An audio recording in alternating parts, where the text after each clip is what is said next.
गासैबो बर' रायजो राजा आरो अननाय आरो सिबिनायखौ आरोबाव फिन जासिहरफिननाय जाबाय।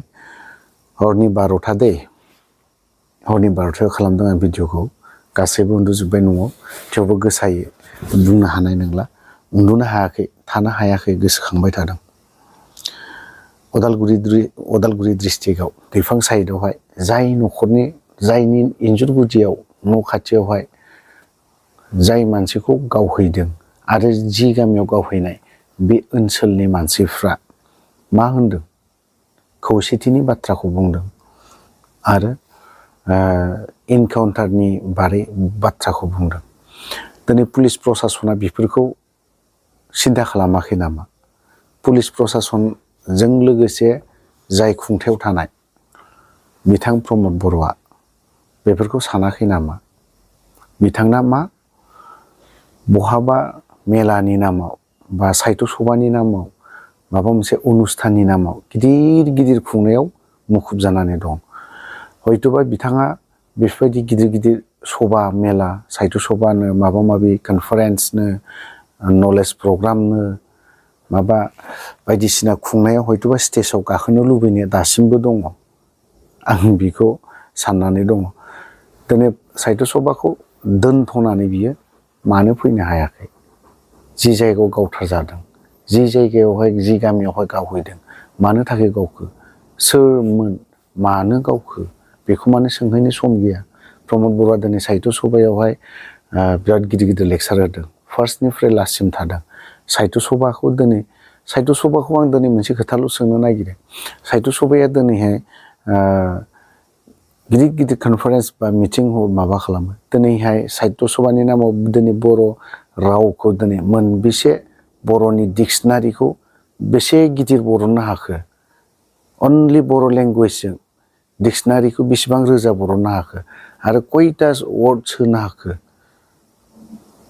बाथ्राया बे। दिनै इंलिसफोरनिया गिदिरानो जोबनो थाङा, रोजायानो जोबनो थाङा।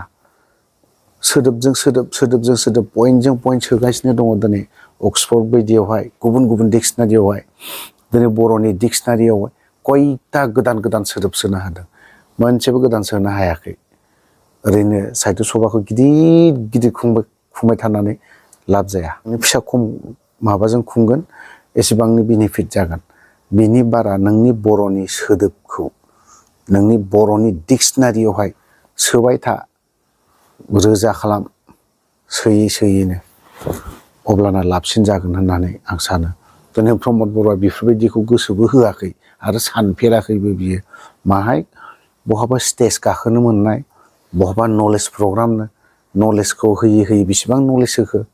नलेजनि मोनसे बावहायथ' बियो सानबेसे थागोन? बावहाय 8 दिनानो एटेन्ड जाबाय थागोन। ओरैहाय साइडआव मा जादों जायाखै बेखौथ' नायनो गियानानो गैया।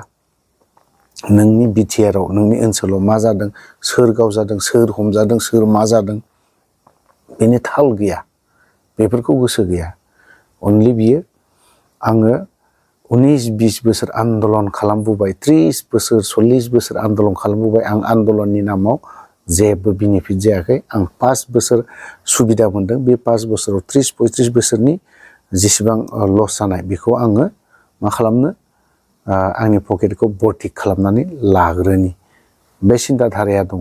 थ' बिदिब्ला बे दैफां ओनसोलनि रायजो राजानि जाखिनि बाथ्रा बुंनाय बेखौ नोंथांमोना दान्दिसे खोनासंलांदो। बेनो जिहेतु दाख्लै सुक्रुबार खालि नैबे जाहा माथि दैमारिनि न'खराव जि घटनाया जानाङामोन बे घटनाया जानानै थांबाय। बियो निन्दनीय आरो मुगैजाथावना अगेन आखुनि होननानै जों बे ओनसोलनिफ्राय जों बुंनो नागिरो। दिनै बे इनकाउन्टारखौ खालामनो थाखाय माथि दैमारिनि न'सो पुलिस प्रहना जायगा मोनबाय नामा? बे जोंनि कुइसन। एसेबां जायगा दङ, बे जायगाफोरखौ बिथांमोना मानो सेलेक्ट खालामाखिसै? बिदिब्लाथ' दिनै बर'खौ जोंखौ माने खौसेथिनिफ्राय गावस्रा होनाय, नांलाय होनाय, बुलायलाय होनाय, गावथारलायथों होननानैसो बे मोनसे बुद्धि हरजन्त्र होननानै जों सानदों। नंगौना नङा रायजोफोर? दा आं सानदों दे जिथु समस्या जाबाय बे जानाङामोन आरो बेखौ जोङो गरि होनो होदों, निन्दनीय होदों। दा फैबाय थानाय समाव जि न'खरा दिनै गिनानै बे न'खरखौ गारनानै बबाव थांनो बेल' हा बेहा गथ' साब्रै दोङो फरायबाय थानाय हिनजावसा सानै हौवासा सानै आरो नेहात गलाम होननानै बुंबाबो जेबो बांद्रायनाय बुंनाय जानाय नङा दिनै बे हाखौ गारना थाङोब्ला बिथांमोना बबेयाव रायजो जाहैगोन बेखौसो बुंनो गोनाङा बेथ' जाबायानो थादों थांनाय बोसोरावबो धरिलक जा नैबे सानै इनकाउन्टार जाबाय बर' गथ' आरो गाबोन जे मिया जे दाख्लै जे जादों आरो बिनि उनाव जे जाबावा बेखौनो माने गैया जाबायानो थागोन दिनै आरो बेखौनो बुंनो नागिरबावदों आङो सरजाबनानै जे थांनाय जिथु डाबल मार्डारखौ हानहरनानै बुंनांगोन बे बिसाराव मा जादों मा जायाखै जों मिथिया खिन्थु दिनै सिखाव एसे खावनायावनो दिनै किनाराम हक दिम्बे हक दिनै मानो गावथारजानो गोनां जाखो बेहाथ' न्याय दङमोन बेहाथ' आयेनाव आदालतआव बिसार सायजागौमोन पुलिसाथ' बिदि गावथारनाङामोन बेबायदि होननानै आं बुंनो